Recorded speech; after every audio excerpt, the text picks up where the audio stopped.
Oh, yeah. You gotta start all over. All over. This is like Groundhog Day over and over. I'm gonna get an okay from the back. Am I good? We're good. Okay. All right. Luke chapter 15 is called the lost chapter of the Bible. Not because it was lost like the Old Testament in the days of King Josiah when they read it and had a revival. It's not lost from sight, but lost because that's the content of the chapter.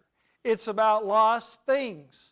A lost sheep, a lost coin, a lost boy, a lost elder brother. It's about the lost being found, except in the last case. So we're going to go through this. This is really a chapter about evangelism. Oh, well. Oh, here it is.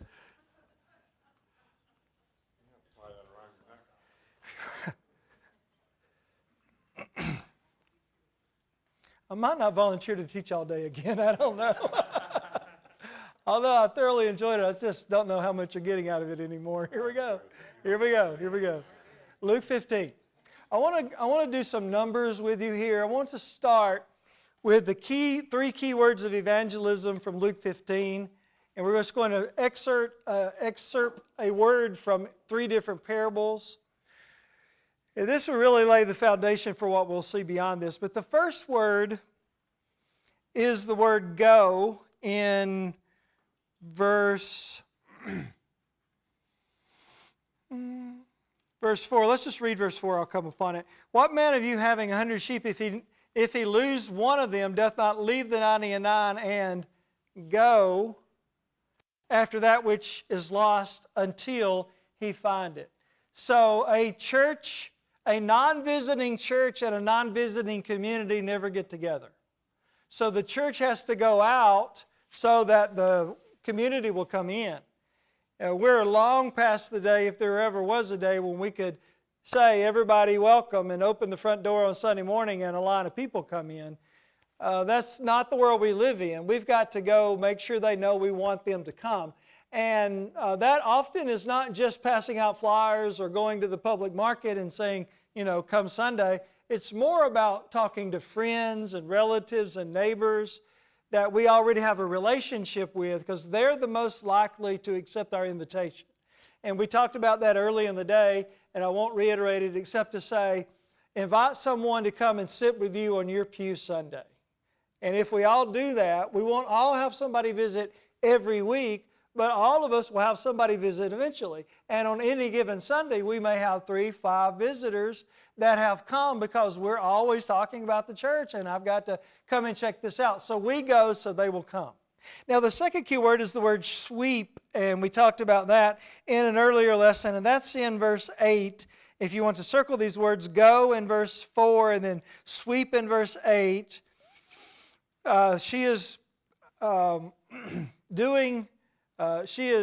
being, like with a coin, a coin is lost, and it's obvious it's not in plain sight. It's not on the table. It's not just under the table. So it must have hit the ground and rolled somewhere. So she's having to move the furniture and sweep behind it, and that's how. So that shows a level of diligence, not just a level of I'm going, but I'm going back, or I'm going to continue until I have success. I'm not going, this is too valuable to me just to say, oh, well, I got 9 more coins. I don't need that one. Well, I might give you the percentages here while I'm thinking about that. So the man who had 100 sheep lost 1. What percentage is that? 1%.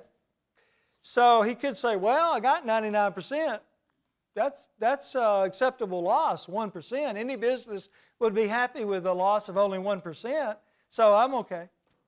But was it okay for the sheep? It might be 1% of the flock, but it's 100% of the sheep. So that one soul, I might say I have 100 members in the congregation. We just lost 1 this year. We still got 99. That's good. That's a good year. Not for that 1, it wasn't. right? That one's worth more than all the world. That one is going to be judged and be lost if we can't get them back. So 1% in the first parable, but still a valuable percentage. And then you go to the second one where the woman had 10 coins. And I know a coin of whatever value in our pocket wouldn't be worth losing a lot of sleep over. But this was probably her dowry. And if 1 penny was a day's wage, and these are silver coins, this would represent a lot of money to a person. And so 10% loss would be a lot. And so she wasn't willing to suffer that 10% loss, and she found it. Each one of these has a happy ending. And then the boy, so how many sons did the father have? 2. So what percentage did he lose? Wrong. I mean, you're right mathematically. But that's an incalculable loss, right? I mean, we can say he lost 1 out of 2, that's 50%, that's half, which is technically true. But from the father's perspective, you can't say, well, I got another son, I'm okay. You know, if you've ever lost a child, I haven't lost a child, but I've been around people who have, and I feel for them. You know, that's backwards. The children are supposed to bury the parents, not the other way around. So when that happens, then that's a loss. That's an incalculable loss. And this father accepted it because the volition of his son, he gave him his autonomy. He was allowed to make his decisions. And thankfully, that story also ends well. So what I want us to see is that there is no acceptable loss in the church. 1%, 10%, 50%. It's all incalculable because you're talking about souls. Now, we do not have the ability to make decisions for people. So if someone wants to quit the church and they fall away, then there are things that we do. We draw fellowship from them eventually, if nothing else works, in order to try to win the soul back. But ultimately, if we've done what we can do, then that loss is acceptable only in the sense that we can't stop it. Now we go and see the third word, which is down in verse 20. And he arose and came to his father, but when he was yet a great way off, his father saw him, and here's our word, had compassion on him. The 3 key words of evangelism: go, sweep, compassion. And really, compassion is the most important. Because if I have compassion, it is going to send me, and I'm going to be diligent in sweeping. Compassion, the Father's motivation. We'll talk more about that in a minute, but I want us to see the 3 key words. Now I want to see with you the 4 ways people get lost. Because if we understand what's happening in a person's life, then we can formulate a strategy to reverse that. So what do these parables teach us about how people get lost? Number 1, people wander away. And I believe this is likely the most common way that church members get lost. They cease with the church. They don't intend to. They're not bad people. They just, they get busy with jobs. They got so many responsibilities. Maybe the young person goes off to college and they attend at the local congregation there in the college town for a while, but now they got tests and papers, and they've got band practice or football practice, and they've got these activities, and they got to get back home and see mom and dad and get clothes washed and get back. And before long, it's like, man, I would go, but I was up so late last night. I still don't think I can get up. And then, I got a test in the morning. Man, if I go up there, it's going to take an hour, maybe 2 hours, and I really got to pass this, or I'm going to lose my scholarship. And it's like 4 years later, they just wandered away. What happens with a sheep? So a sheep gets up in the morning. I've never been a sheep, but a sheep gets up in the morning, he's grazing, oh, there's a tuft of grass over there, and he eats that. And, oh, look, that's a lot of grass over there, and he wanders over there. And he's like, I'm thirsty. Oh, there's the brook over there, and so he wanders over to the brook, and then he's eating all day. And then he looks up and says, where is everybody? Where is everybody? Now, I don't know a lot about sheep, but I read that they have no sense of direction. Like a dog, He'll probably find his way home. They make movies about dogs, right? They came all the way across the country and found his way back home. A sheep, you got to go get him. A sheep's not going to find his way home. So he's out there like, how do I get home? He just gets more lost. So here's this Christian who's wandered away. Maybe in college straight away, maybe just over the years as a Christian, started really excited and enthusiastic and in love with Jesus, and then over time it was like the world beat him down, or she just got enamored with some sin, or just things happened, and I wandered away, Well, I would go up there tonight, but I'm so tired. I got to get up in the morning. I think I'll skip tonight. So lightning doesn't strike. Back there next Sunday. But then the next Sunday, it's like, well, on vacation, and we got a long drive today to get back. Got to be back at work tomorrow, so maybe we'll just read the Bible in the car on the way. Then before long, somebody looks around and says, whatever happened to, what was that guy's name? What happened? Just wandered away. Like that sheep. That's how a lot of people get lost. The second way people get lost is somebody else is responsible. Coins don't get lost by themselves like sheep do. A coin is inanimate. It stays where you put it. So how did it get lost? I'm just imagining she put it on a table. She had the 10 coins maybe stacked up. Maybe she was busy and she walked by and she bumped into the table and didn't even notice that the stack of coins fell over, and one of them rolled off and went. She didn't even notice till she came back and noticed, well, I only got 9 coins. What does that represent? That represents someone in a congregation that somebody thoughtlessly says something that hurt her feelings. Like, what did you mean by that? Why did you have to say that? Why, that's a harsh thing for somebody to say. Maybe it wasn't how it was meant, but it was how it was received. Or maybe somebody else is having a bad day and they're just grumpy at the world and they just walked right by and didn't even speak to you. And it's like, well, what did I do? Well, you didn't do anything. They're just upset. Not with you. Well,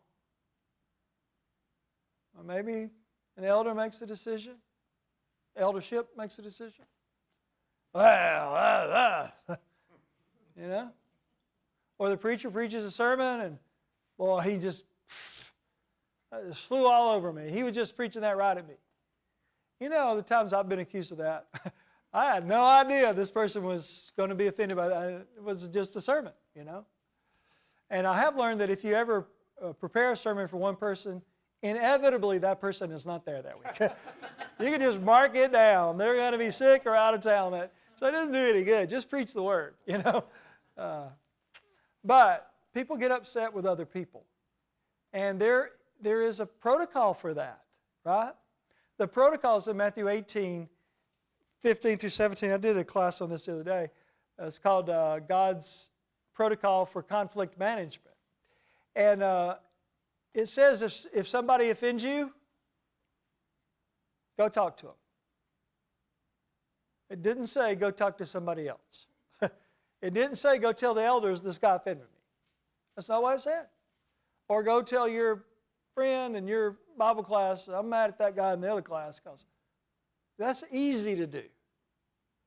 What's hard to do is go look him in the face and say, brother, I got to talk to you. Now, there are two kinds of things.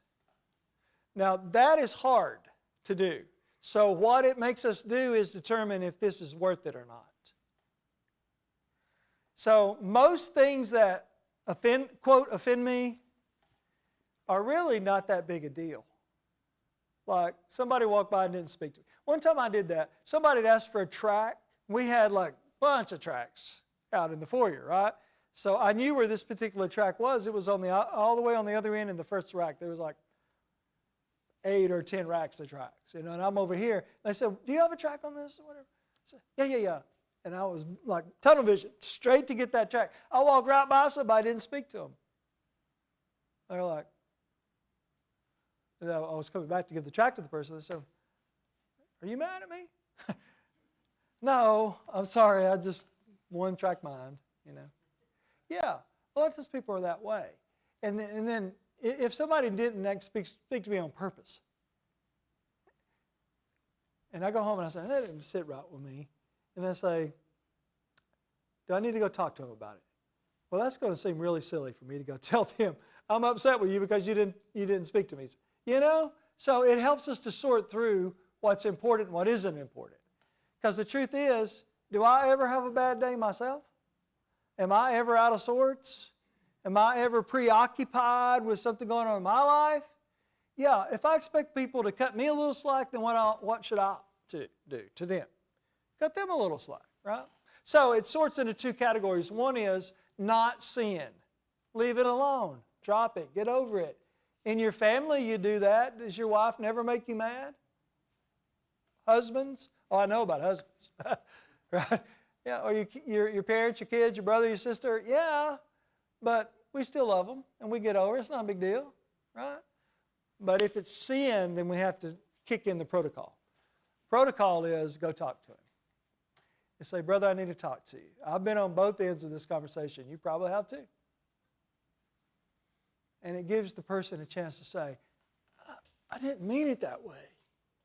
I'm so sorry you thought that. I'm so glad you came and talked to me. Because, or sometimes I just say, man, I'm sorry, I messed up. Right? Because who doesn't mess up? Right? So own it. If you did it, own it and say, pray for me. So go talk. Normally that's as far as it goes. You got two mature people talking face to face, it fixes it most of the time. But if it doesn't fix it, God has a second protocol. Take somebody with you. Maybe he gets upset with you now, and it's like, we better calm down. We better talk about this later. Sometimes it's better to walk away than keep talking. If you don't have control of your emotions, close your mouth. Wait to talk. It's not a good time to talk. So you take somebody with you. Who are you going to take? Well, how about an elder? That's often a good idea.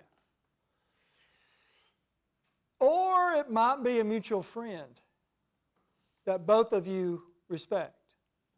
Because this person, don't take your friend, because then it's like you're ganging up on me, right? Take his friend or mutual friend. And maybe and then he takes the floor and says, how can we work this out? Man, we don't need to. The church is so important. And we love each other, and I know we all get crossways sometimes. What can we do to work this out? Okay, well, most of the time that will fix it. Maybe we cry together and we pray together and hug each other and we go and we're okay. We're okay. That doesn't work. You've got to tell it to the church. Now, this, in my mind, you stretch this out a little bit more. Because before you withdraw fellowship from somebody, you try to involve the whole church. Because there may be somebody that can reach the person that didn't even know about it yet. And so they can deal with, let me talk to him. We're good, we've been friends a long time. I think I might can get through to it. Yeah, do that. But then eventually tell it to the church. All right, so you're back in Luke chapter 15 now, and it says that the woman losing the coin is the result of somebody else. Now, we have to be very careful about that because Matthew 18:4 says it's better to have a millstone tied around your neck and cast it in the depths of the sea than to offend one of these little ones. That just tells me I should be really careful about my influence, about my words, because I don't want to offend. A little one there can either be a young person chronologically. I don't want to be the cause of a young person leaving the faith or not obeying the gospel. But it does mention believer in the next verse, so it more likely means its primary application is to new Christians. New Christians are easy sometimes to offend because they haven't grown much yet. So we have to be careful if they don't understand something.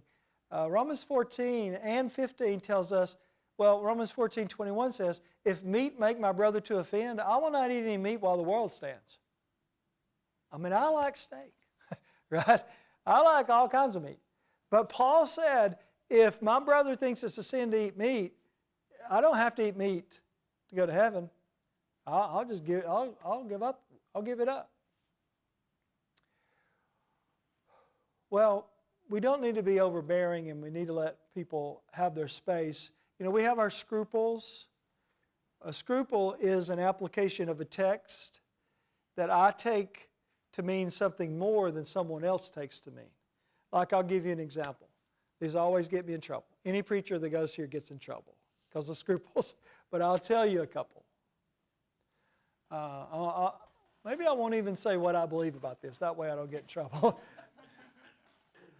Here's an example. Will you eat in a restaurant that serves alcohol? Don't answer that.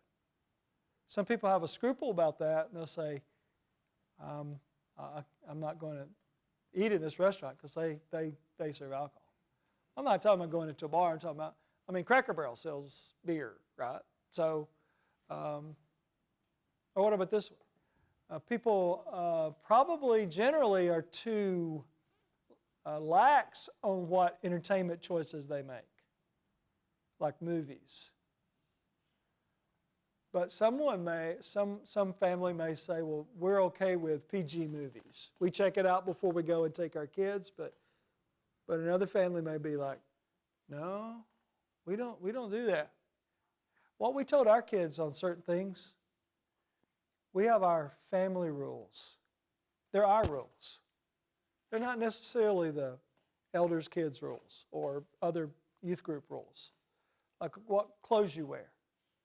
We're going to dress modest. What that means in our family is this. And they accepted that. They lived by it. And we tried not to be overbearing with them, but we were very conservative. Well, you may have that's what I'm talking about. You see, scruples. That's different than an application. Somebody says, well, I think it's okay to drink alcohol.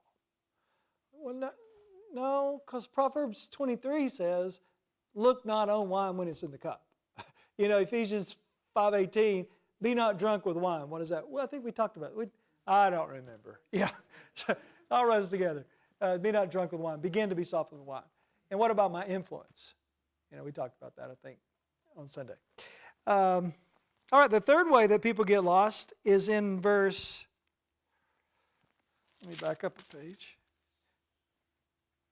13. Intentional love of sin. This younger son of the father said, give me my inheritance. Well, that's pretty rude. You weren't supposed to get your inheritance until what? The father was gone. But he said, I can't wait for you to die, Dad. Give me my money now. Right? So the father gave him his money and he left. Now, well, he intended to go into sin. He wanted to sin. He wanted to enjoy the pleasures of sin for a season. And there are some young people that grow up in churches like that today, and they can't wait till they get out from under their parents' thumb so they can go and drink at college. They're going to say, I'm going to drink like a fish as soon as I get there. Mom and Dad won't be there, right?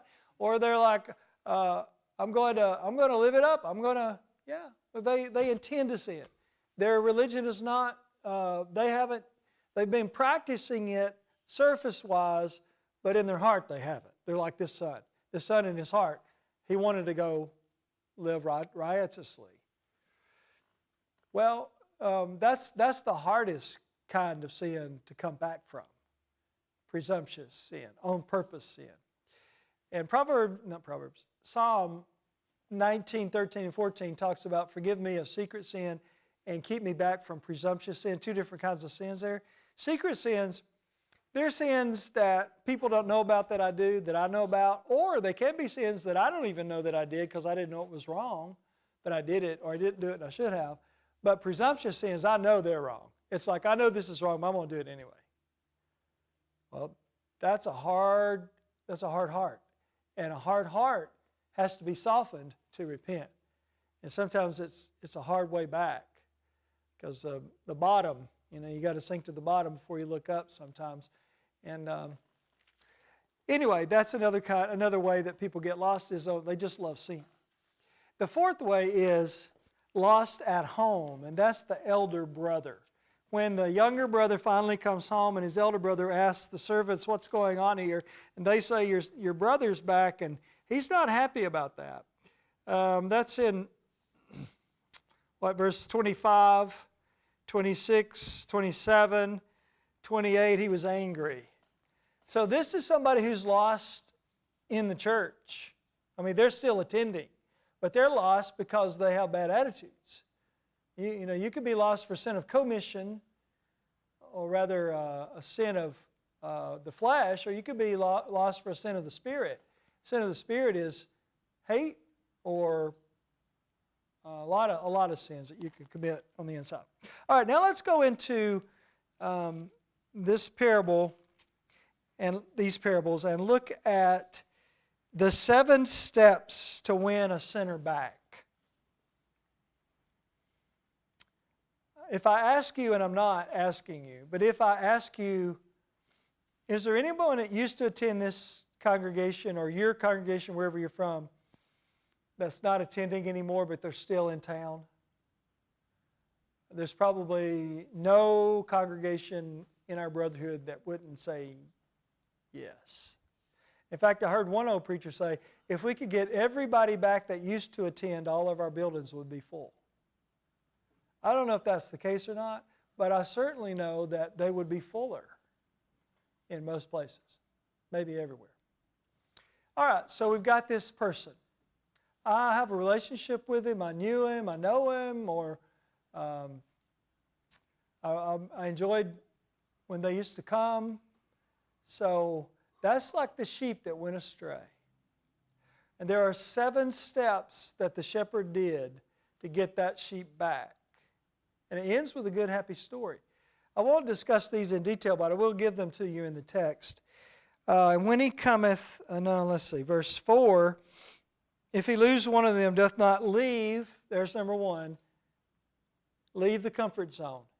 Is it easy to make this kind of visit? Not usually. Is it stressful? It might be. Does it have the risk of maybe some emotions? Possibly, maybe, probably. But leave your comfort zone, go where they are. They're not coming where you are anymore, go where they are. A home, place of business, somewhere where you can talk to them one-on-one. 2, go. Leave and go.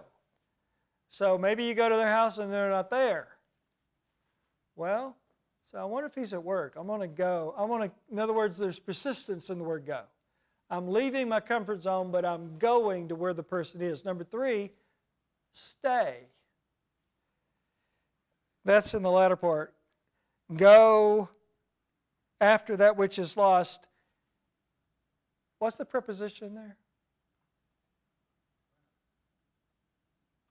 I'm not much of a grammarian, but is it until, or is that it? Until. That's a preposition until a given time. It's a period of time that has an end. So what does that mean? So he goes and he knocks on the door, not there. Goes to the business, not there. Well, okay. And then he goes the next day or the next week. He stays after it, in other words. He doesn't give up easily. Now, if I'm the one lost, do I want somebody to say, well, I tried, he went home? Or would I rather them actually come and talk to me? You know?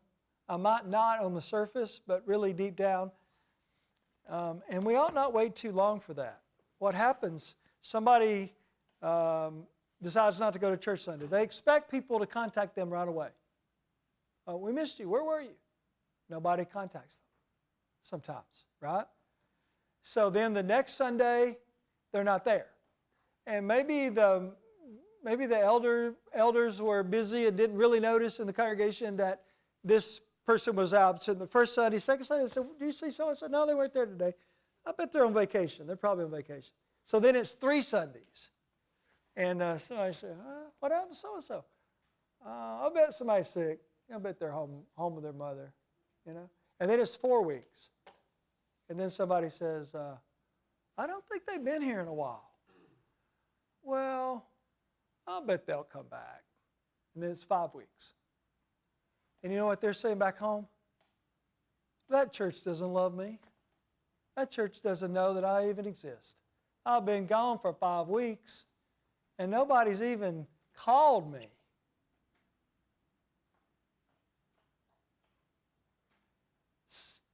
You can't treat people that way. That's why in a congregation, maybe a congregation, depends on the size of the congregation, but if it's a large congregation, you need to have somebody that's keeping roll. Like we had a guy, a deacon, he sat in the back, and he had the chart, and he would just check everybody off. Other churches I've been to have a peg that you pull when you walk in. It's like, okay. You know, it was a little odd, but it worked. Sometimes they ask you to fill out, we used to ask them to fill out an attendance card, everybody, not just visitors. And, you know, leave it in the pew. They'll pick them up there in the break. Anyway, that way you can keep up. And then there's a spreadsheet generated from that, and there's like, oh, look, this person has been here. So we better, you know, who's checking? Okay, one elder says, let me, I need to check on him anyway. You know, so they're checking. It might not be elders, might be members, might be deacons, could be anybody. So stay, so go, leave, go, stay. Now number 5 is, number 4. That was just for Kent, Rod, yeah. He's always one ahead, yeah. So number 4 is find. Number 4 is find. When he hath found it. That's success. We can have success in winning back the lost. You don't always get them back, but you never get them back if you don't go. But if you go, sometimes you have success. It's like the little boy walking down the beach, and all these little starfish were there, and he was flinging them out in the water. And the guy said, what are you doing? He said, well, they're going to die here in the sun. He said, there's 1,000. There's 10,000 of them here. You're not going to be able to do any good. And he flicked another one. He said, I did good for that one. You know? So when I go visit somebody, I do good for that one. And maybe that one, maybe they've been thinking about coming back anyway, and they just didn't know they could, or they didn't know how. So just talk to them. Now the next one is to rejoice. So find, then rejoice. Well, wait a minute. I think I skipped one. That's the next one for Rod, but everybody else has one before that. Which is support. Put on his shoulders. You know, if I had been this shepherd, I might have been a little bit aggravated at the sheep, you know. I mean, I've been out here looking for him. I've had to leave. I've walked all these extra steps, and now I'm finally found the rascal, you know. And so I go back in the bushes, and I see, is he alive? He's like, oh, good, he's alive. He's alive. So he gets him out. Hey, man, we're a long way away. I'm going to kick him all the way back. You know, go on, get up there. Go, go, go. Well, sheep don't respond well to kicking. And most people don't either, right? So, I mean, this poor sheep's wandered away, and he's tired. And so he just picks him up and puts him on his shoulders and carries him all the way back. That represents that person who comes back, who's been in the world, been away, and the support the church gives him or her. So what should the church be willing to do to keep a newly restored member from falling away again? Caring? Somebody else? That's what I was looking for. Both of those are right. What would we not be? He said everything. What would we not be willing to do? Right? So it's going to be a lot harder if you get them back in the door and you pray for them, they're restored, and they fall away again. That's going to be very hard to get them back again. Because they're like, I tried it, I just couldn't stay with it. It's going to be hard. So when you get them back, keep them. So how you do that? Friendship, take them out to supper, invite them over. If you're going to a ball game, see if they want to go with you. If they've got kids about your kids' age, then you invite their kids over to spend the night with your kid. I mean, whatever it is that you can do, use them in the service. You know, maybe not preaching next Sunday, right? But what about passing the Lord's Supper? Well, yeah, why not? You know, or maybe if the guy's comfortable leading a closing prayer on Wednesday night. Or would you mind taking this basket over to this new family that's moved and we want to invite them to services? We just drop it off at the door. Use them. Get them involved. People that are involved don't want to quit. They like to be involved. Okay, so the next one is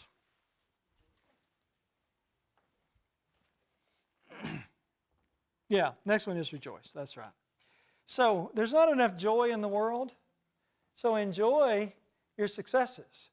And as a church, we should celebrate our successes so the church can feel good about itself. You know? Whenever someone's baptized, let that be known, not just one time, but for the next few weeks, and make the person feel like this is really an important event in our congregation. So glad to have our new brothers baptized a couple weeks ago, our new sister. Success. Celebrate successes. You got young people that are doing well memorizing Bible verses. Well, say that in front of people so that they're like, they feel good about that. Their parents feel good about that. The whole church feels good about that. I used to have a little thing in the bulletin called Caught Doing Good. And I'd try to catch people and then use their name in the bulletin. And these are people that I got in trouble for this sometimes. Because some people don't want to be bragged on, right? But they really like it. They just don't want the recognition. I get it. There's only one sister I would never do it again because she really meant it. But she was such a good woman. But anyway, I'd say Sister so-and-so took Sister whatever to the doctor this week over in Birmingham. That's just the kind of church you are. You're such a good church, always helping people. Or our young people went to a gospel meeting Tuesday night, and you should have heard them singing. They sing so. You know, if I catch people doing good and celebrate those successes, and that just builds buy-in in your membership. And also, there's a lot of negative news in the world. It sure is good to come to a place where people are happy and talking about good things. So let the church be that place. Okay, how many is that? 5? 6? So the last one is communicate. Communicate. Which is he told friends and neighbors. You said 5:30, right? It's just going to be you and me here in a minute, but Bill's staying. It'll be the three of us. Oh, you're not staying. Well, that's okay. Yeah. Say, don't volunteer me for that. Yeah.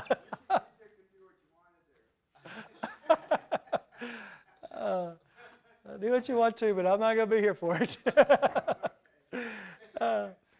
Well, this is a great chapter, and I would enjoy it. I may even work this into one of the lessons tonight, but I'd enjoy talking about the prodigal father when the son comes home.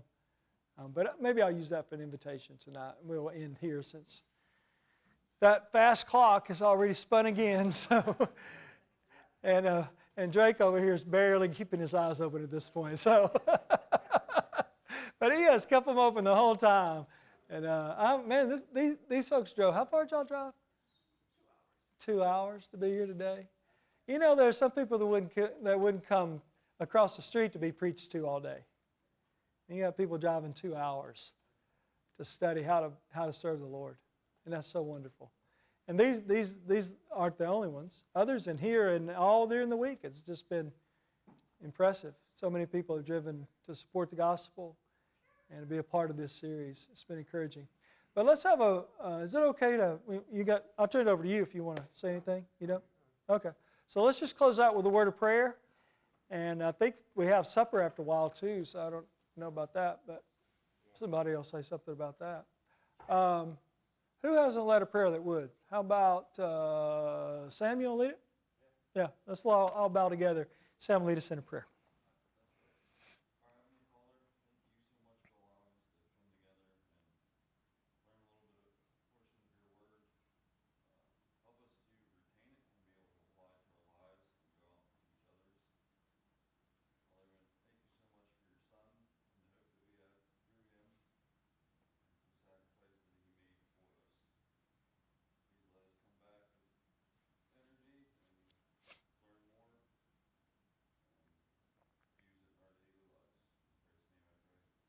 Amen. Thank you.